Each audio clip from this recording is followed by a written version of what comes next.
Link TV, connecting you to the world. Link TV is viewer supported. Watch more at linktv.org. Link TV presents Mosaic World News from the Middle East. Here are today's top stories. Iran resumes nuclear talks with world powers in Geneva. Dozens killed in Pakistan blasts. And Kuwait beats Saudi Arabia 1-0 to win Gulf Cup. Mosaic World News from the Middle East begins now.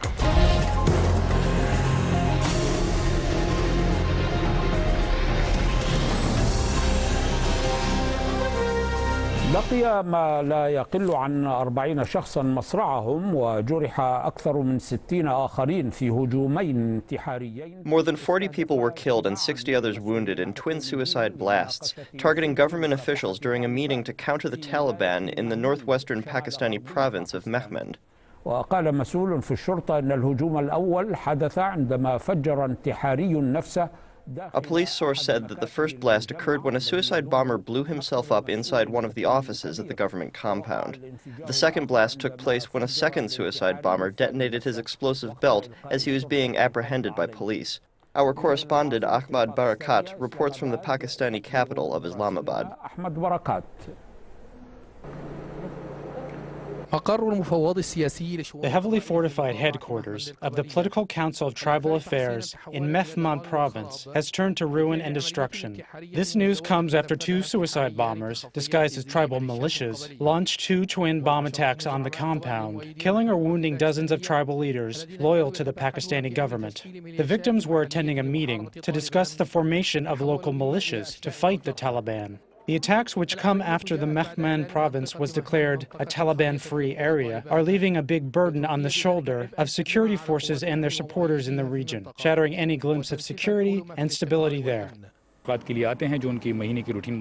2,500 and 3,000 tribesmen were gathering at the time of the twin explosions. The two suicide bombers planned the attacks to coincide with the meeting in order to maximize casualties. The Halamziya tribe, which was one of the first tribes to fight the Taliban and end its influence in the region, paid a hefty toll today.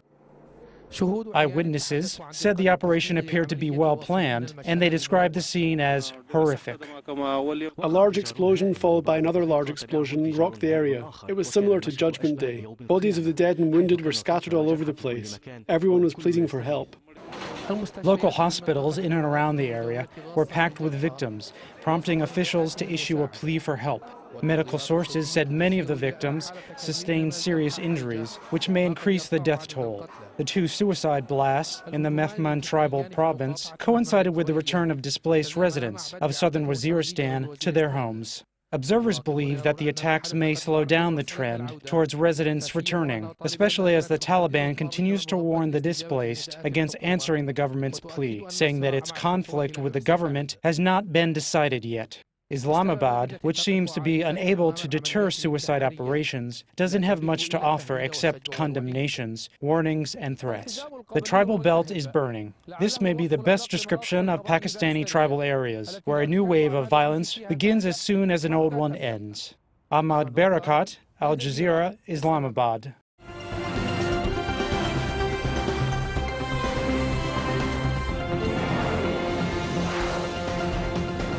From Afghanistan, where 3 U.S.-led foreign soldiers have been killed in the southern part of that country.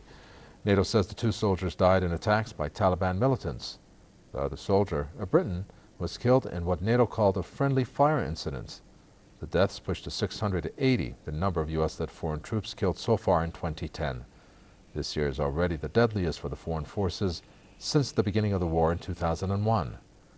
Latest opinion polls show most people in the country that have contributed to the Afghan mission believe the war is already lost. Well, correspondent in Kabul, Faiz Khurshid, gave us more details on the security situation in Afghanistan.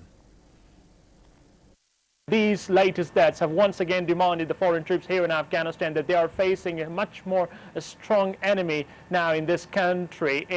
They have now realized that they have to change their military strategy here in Afghanistan and look for a political settlement And people here in Afghanistan are also growing wary of this long-running conflict. This is not only the foreign troops who are under increasing targets of the Taliban militants. The Afghan people are also being killed by growing Taliban bombings, and the Afghan government, as well as the top U.S. military men, are deeply worried about the growing unrest in most parts of Afghanistan, because once, almost 4 years ago, the Taliban reigned supreme in the southern parts of this country, but now we are seeing that the Taliban attacks have also reached to the northern and eastern parts of this country. And these growing attacks of the Taliban militants have greatly questioned the U.S. claim that they have an upper hand over the Taliban militants in this war-torn country. The American and NATO forces have launched many operations in southern Afghanistan this year to target the Taliban militants, and at the moment they're also fighting against the Taliban militants in the birthplace of the Taliban militants in Kandahar city. But these operations have not made any difference,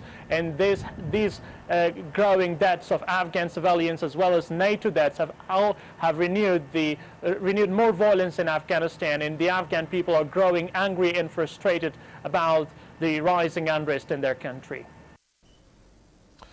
Meanwhile, the top U.S. commander in Afghanistan has expressed doubts about the prospect of withdrawal from the war-torn country in 4 years.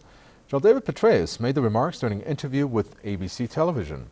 He refused to say he is confident that an Afghan government and security forces will be stable and competent enough to take over from the U.S.-led foreign forces in 2014, as envisaged by Washington. Petraeus' comments came amid rising Taliban attacks on foreign troops in Afghanistan.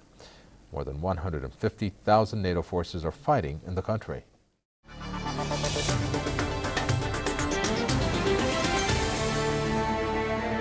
إلى هذه الساعة الإخبارية بدأت إيران والقوى الست محادثات في جنيف تستمر يوميا. Iran and the P5+1 group began their two-day talks in Geneva on Tehran's nuclear program. It has been more than a year since the previous talks broke off.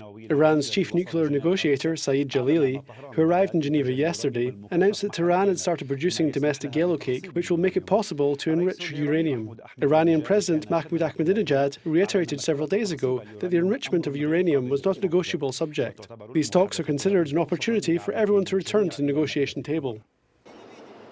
Iran does not hide its desire to become a nuclear power, saying that it's entitled to nuclear materials for generating electricity. Therefore, Iran began its talks with the 6 world powers on Tehran's nuclear program by announcing its production of uranium concentrate powder, also known as yellowcake. This has increased concern in the West as Western powers believe Tehran is trying to create a nuclear weapon despite repeated denials from Iran. The United Nations hopes that today's talks in Geneva will provide a chance for Iran to clarify its position. This is an opportunity for Iran to come to the table and discuss the matters that are of concern to the international community. The international community has been very clear. Iran is entitled to the use of civil nuclear power for peaceful purposes. It is not, however, entitled to a nuclear weapons program. Iran considered the tone of this speech provocative. The Iranian president insists that no party has the right to dictate to his country what it can or cannot do. Iran has not and will not allow anybody in the talks to withdraw one iota of the rights of the Iranian nation. The Geneva talks came a year after the previous round of negotiations failed to reach an agreement. At the time, the 6 countries enforced new sanctions on Iran. The importance of these new talks lies in the resumption of negotiations. The first step is to get over this initial... The first act is to get out of this initial encounter with constructive results. If the participants agree to have new talks, then this means there is a chance to reach a decision. The 2 sides are now in a phase of reassessing the situation, and both sides are trying to show the other that they are not afraid. Iran's message of no fear is reflected in its production of yellowcake, which came days after an Iranian nuclear scientist was assassinated and another one was injured. And the P5+1 group's message may be read in its perpetual reaffirmation that it has options other than negotiations to resort to. Bola Maki, BBC. Joining us from Geneva, Switzerland, is BBC reporter Karen Tarabai. Karen, good evening. First of all, about the meeting between the Iranian negotiator Saeed Jalili and European Union Foreign Policy Chief Catherine Ashton, with representatives from the P5+1 group present. Do you know if this meeting resulted in anything? What I've learned so far is that the meeting restarted moments ago after the 3-hour morning session ended. The 2 sides brought forward their opinions at the morning talks on a number of issues. Perhaps the most prominent issue was the Iranian nuclear program. The talks restarted for the evening session. We don't know when it will end, and some sources say it may go on for a long time, even though there will be more talks tomorrow. Tomorrow's talks are supposed to end with a press conference. We don't know more about what was agreed upon or what wasn't agreed upon on these talks.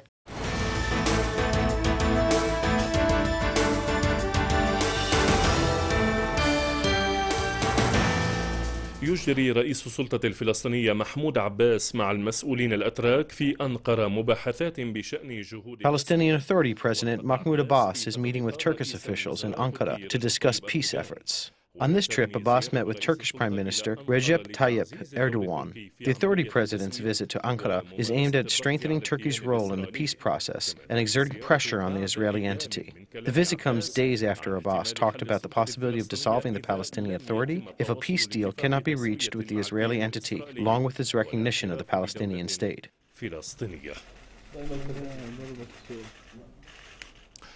قال رئيس الوزراء التركي رجب طيب أردوغان إن بلاده ما زالت تتوقع أن يقدم الكيان الإسرائيلي. Turkish Prime Minister Recep Tayyip Erdogan said his country is still expecting the Israeli entity to apologize for the Turkish blood spilt aboard the Marmara ship heading to Gaza.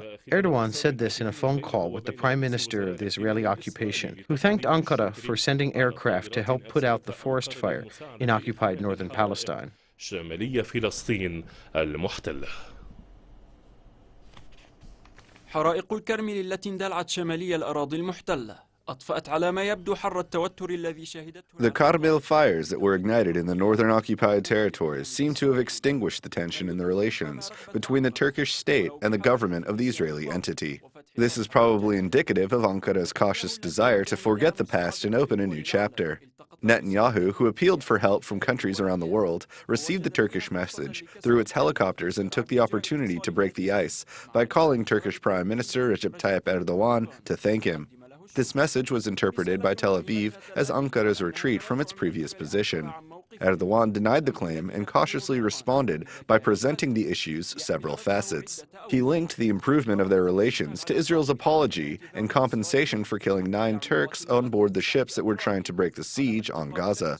He considered the improvement of their relations to be dependent on the occupation's cleaning of the Mediterranean sea waters of the blood of the 9 Turks. However, at the same time, Erdogan clarified his position by saying that a new chapter must be opened one day, adding that Ankara will not ignore Israel's attempts to improve their relations, but must be certain of its sincerity. This was interpreted as granting Tel Aviv a green light, an indication made clear following a meeting in Geneva between Turkish Deputy Foreign Minister Feridun Sinirlioglu and Israel's second highest-ranked official. The meeting primarily aimed to break the ice and discuss ways to end the crisis. This meeting was kept under wraps and comes after a previous attempt to improve relations between Ankara and Tel Aviv, which was completed through a meeting between Turkish Foreign Minister Davutoglu and Israeli Trade Minister Benjamin Ben-Eliezer. The two held a secret meeting in Brussels on June 30th. Ankara, which is reopening its past relations with Arab and Islamic countries, seems to be unwilling or unable to completely close its relations with Tel Aviv.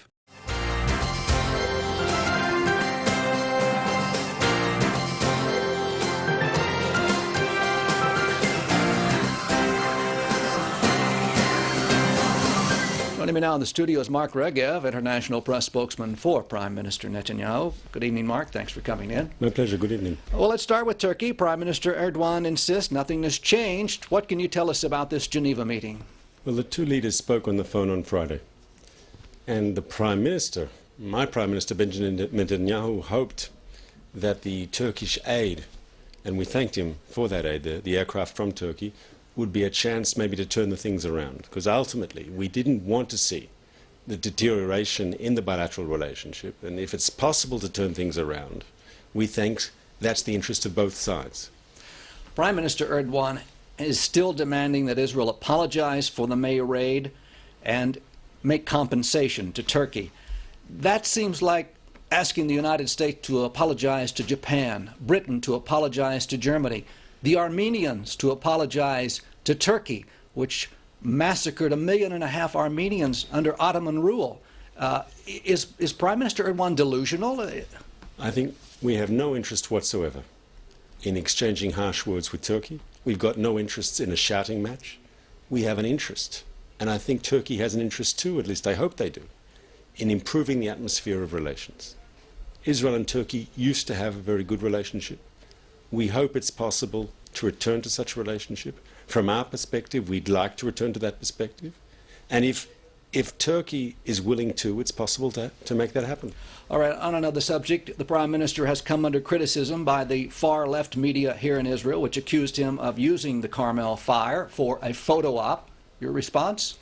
Nothing could be further from the truth. I think the Prime Minister understood straight away the gravity of this crisis, and it required leadership. And he knows, as Prime Minister, the public expects of him, and he expects of himself, that in times of national crisis, he must demonstrate leadership. He was there that afternoon already in Haifa, setting out priorities, setting out targets. He said the first thing is to save lives, to evacuate people in areas where there is danger. And I want to remind you, all the fatalities happened in those first 2-3 hours. After that, we were successful in preventing any more fatalities.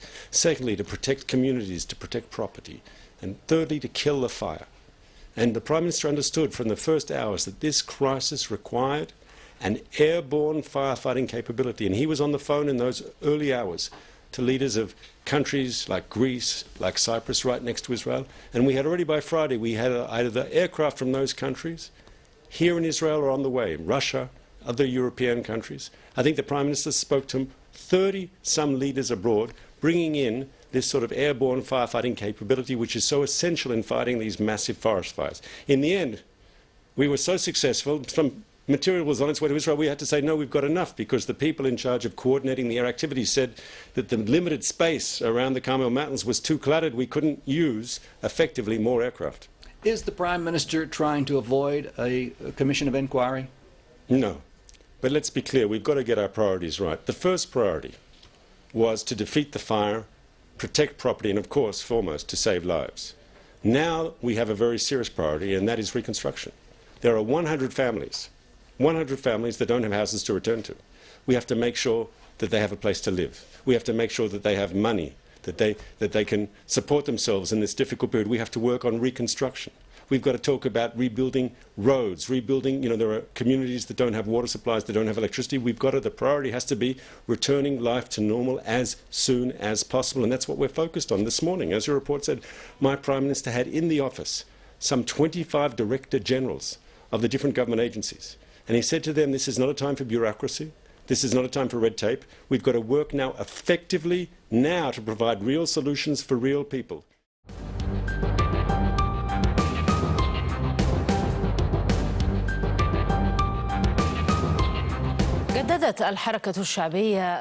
The People's Movement renewed its refusal to delay South Sudan's self-determination referendum, stressing the importance of holding the vote on the agreed date of January 9th. This news comes after the Elections Committee asked the Sudanese president and the government of southern Sudan to postpone the referendum due to time constraints. Meanwhile, Washington's ambassador to the United Nations said the Security Council is willing to discuss the Sudanese file during its current session. The ambassador added that she is working with Sudanese officials about the possibility of increasing the number of peacekeeping forces in the country.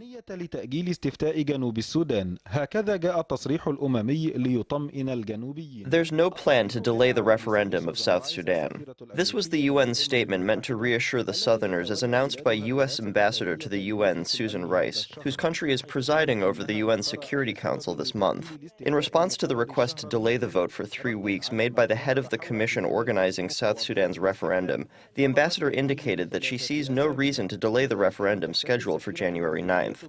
Not only did the American ambassador deny the delay, she also announced that the UN officials are in negotiations with the two partners in the Sudanese government to increase the UN peacekeeping force by 2,000 soldiers, bringing the total number to 12,000. However, the proposal is opposed by the Khartoum government. Talks related to increasing the number of UN forces come amidst the exacerbation of tension between the two partners of the Sudanese government. The South has repeatedly accused the North of killing its soldiers. In addition, the war of words has escalated between the two sides in the past few weeks, especially after plans to exclude northern tribes from the IBA referendum were unveiled. This led the Khartoum government to warn of severe consequences if a unilateral solution is imposed. The struggle between the North and the South about the January 9th referendum is not a new development. However, presenting the Sudanese case to the Security Council while under American leadership and discussing the decision of the International Criminal Court to issue an arrest warrant for the Sudanese president during the December 9th session is raising many questions.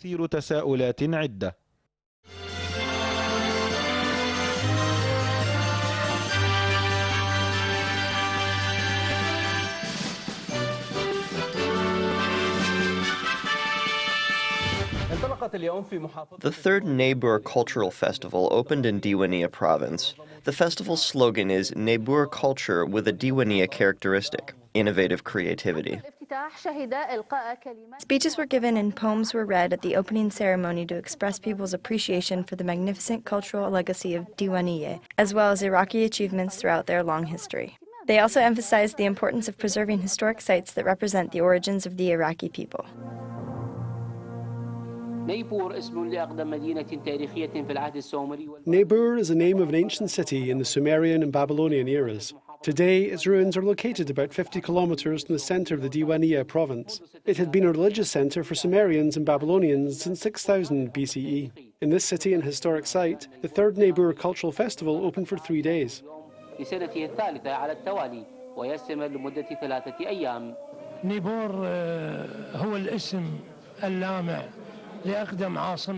Niebuhr is the name of one of the oldest capitals in the ancient world, and it is the cultural and religious capital of Iraq. All the cultural, artistic, financial, and logistic talents gathered here to deliver a message to the rest of the world that we have a brilliant civilization.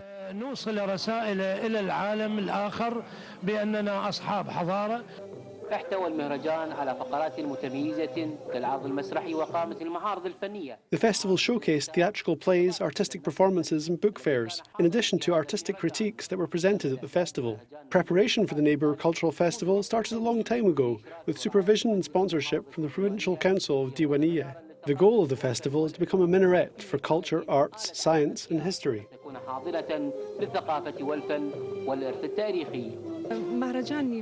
The Niebuhr Festival is a wonderful event to exhibit arts, culture and literature in the province.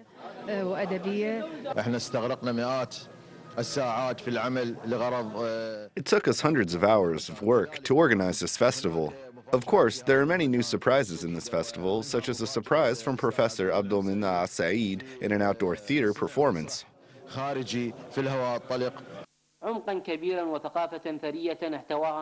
The third Niebuhr Cultural Festival is characterized by an in-depth and rich culture. The great artists who participated in the festival saw an extension of the Mesopotamian culture and continuous cultural development in Diwaniyah.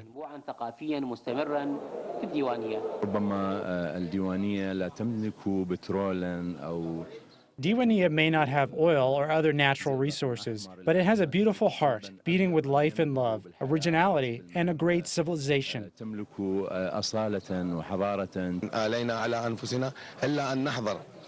We should come to the third festival to rejoice with everyone here in the festival.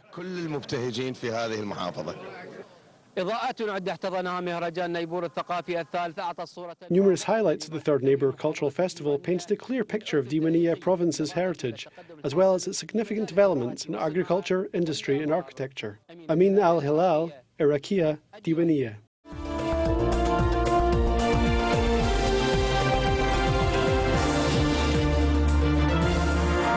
الحدث الخليجي الآخر الذي شغل المتابعين هو نهائي خليج. One of the events that preoccupied soccer fans was the Gulf Cup 20 in Yemen, which concluded with a match between Kuwait and Saudi Arabia. The match ended in favour of the blue Kuwaiti team that scored 1 goal, winning the Gulf Cup for the 10th time. In addition to the Cup, Kuwait also won awards for Best Player, Top Goal Scorer and Best Goalkeeper. As for the other winner, it is Yemen. The country was able to meet the challenge it faced by offering an excellent Gulf Cup in terms of organisation, comfort and security. From Aden, our correspondent Abdul Rahman Al-Shimiri. من عدن مراسلنا عبد الرحمن الشميري.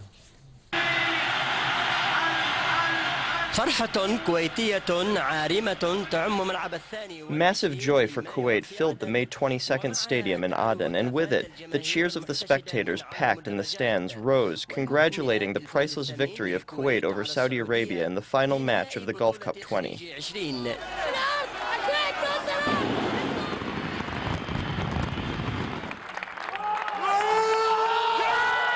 ها هو كأس الدورة يذهب بجدارة للأزرق الكويتي.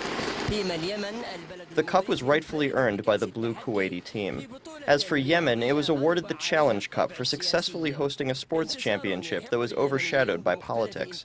This victory allows Yemenis of all affiliations and political leanings to celebrate on a high Adeni note with songs by artist Hussein Al-Jazmi. The championship, which lasted nearly 2 weeks without any obstacles, will undoubtedly strengthen relations between Yemen and other Gulf countries, between both the governments and the people.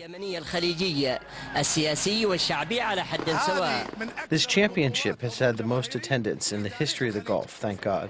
We are unable to express our gratitude to our brothers in Yemen for their generosity and hospitality. May they be rewarded.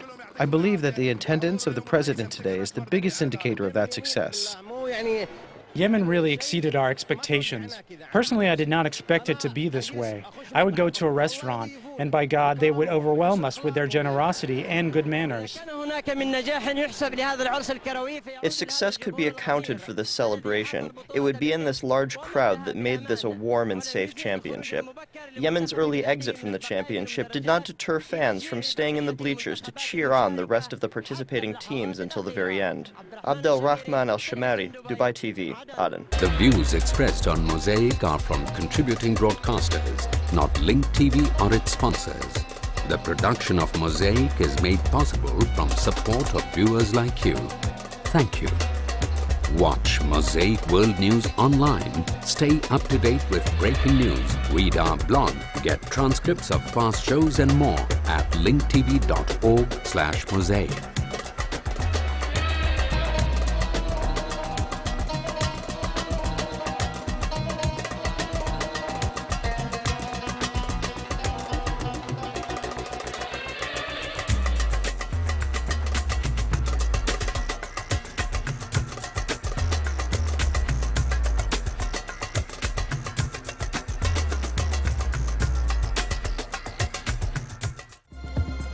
This program is brought to you by Link TV for educational and non-commercial use only. Link TV is the only U.S. network dedicated to global and national news, uncompromising documentaries, and diverse cultural programs which connect you to the world.